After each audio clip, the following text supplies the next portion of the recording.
In 1235, a man who couldn't walk as a child founded the greatest empire Africa has ever seen. There is a story that history books don't tell, not because it's false, because it's too true. The story of an empire larger than all of Western Europe, with more inhabitants than the entire Europe of its time, with a human rights constitution 750 years before the French Revolution, an empire that controlled 2/3 of all the gold in the medieval world, that had cities larger than London and Paris, that produced the most attended university of the 15th century, and it all began with a boy who couldn't walk.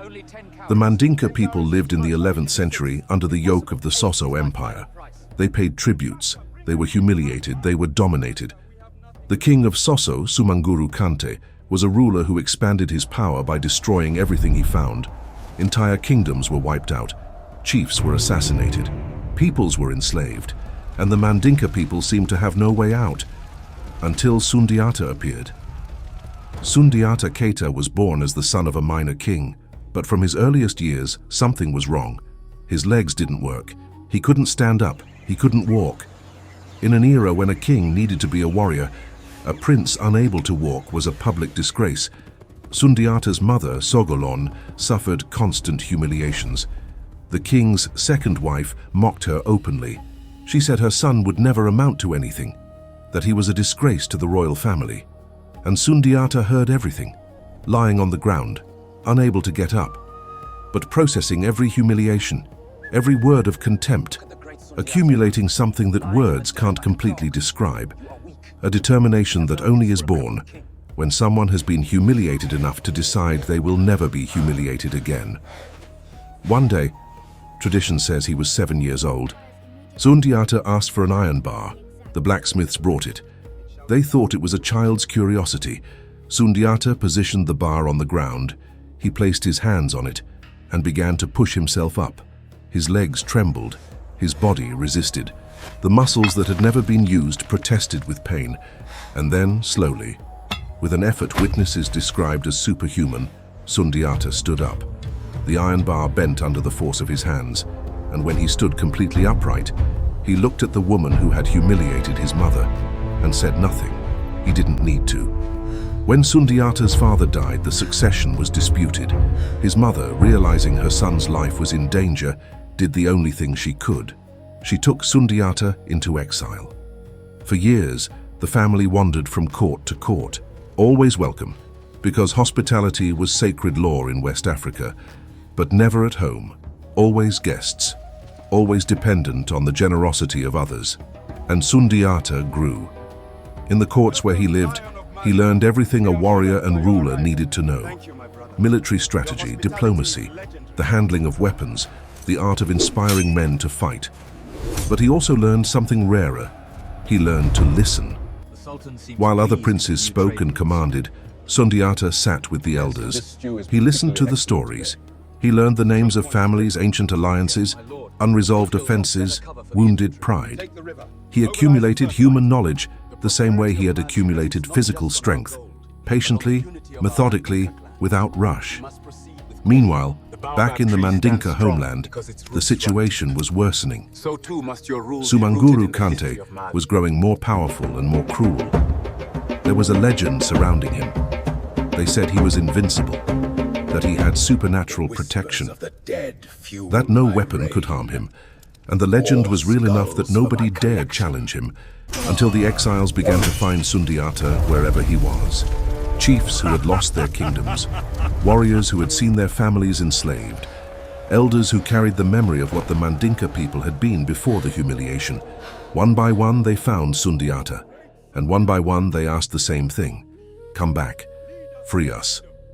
In 1235, Sundiata assembled an alliance of peoples that Sumanguru had humiliated.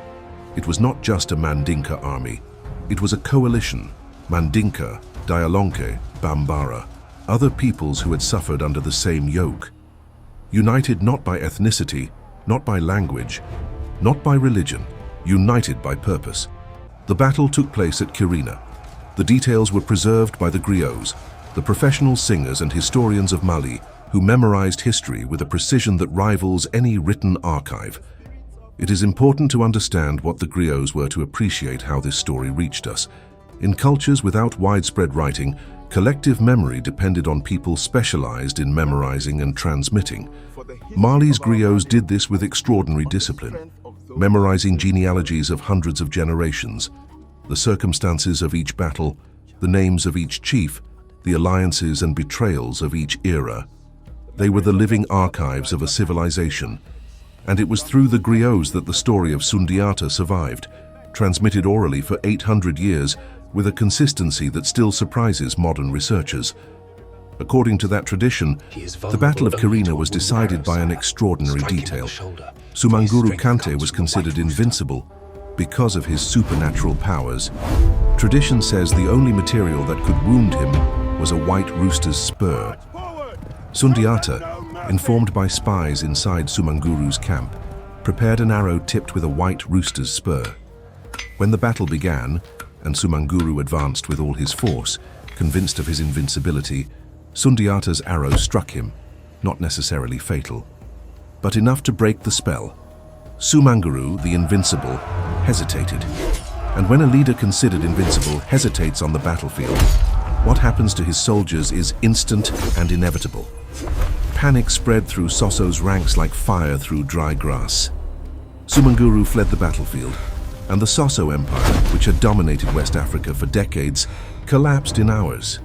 This is where Sundiata's story becomes truly extraordinary, because what he did after winning was not what most conquerors do. He didn't massacre the defeated, he didn't enslave the conquered peoples, he didn't replace Sumanguru's cruelty with his own. He summoned the chiefs of all the peoples who had fought alongside him, and those who had fought against him too, and established a pact.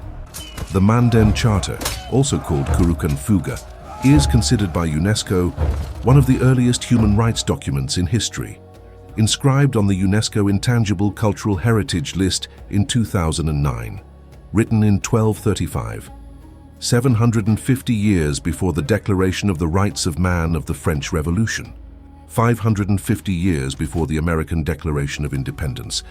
It established that no person could be enslaved because of their race or ethnicity. That human life was inviolable. Nobody could be executed without trial. That there was freedom of expression and trade. That women must be protected from violence. That nobody should go hungry while the empire had resources to feed its population. And more, that the different peoples of the empire had an obligation of mutual solidarity to help each other in times of need. These are not abstract principles from a philosopher in an ivory tower.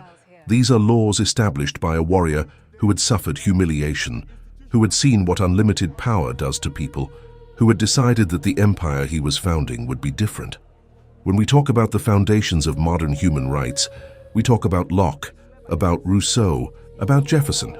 We rarely mention Sundiata Keita and the Manden Charter, because the history we learned was written by people who had an interest in keeping Africa out of the narrative of human civilizational progress. Under Sundiata and his successors, the Mali Empire became the largest and richest in medieval Africa, a territory the size of Western Europe, 40 to 50 million inhabitants when Europe, still recovering from the Black Death, had 35 million. Control of the gold and salt trade routes that fed the Mediterranean economy. A boy who couldn't walk created all of this, but the most extraordinary story of Mali was still to come.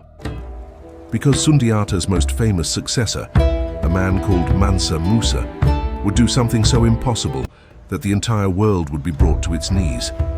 He would take all the wealth of this empire and carry it on a single journey, and Cairo would never be the same. That in the next episode.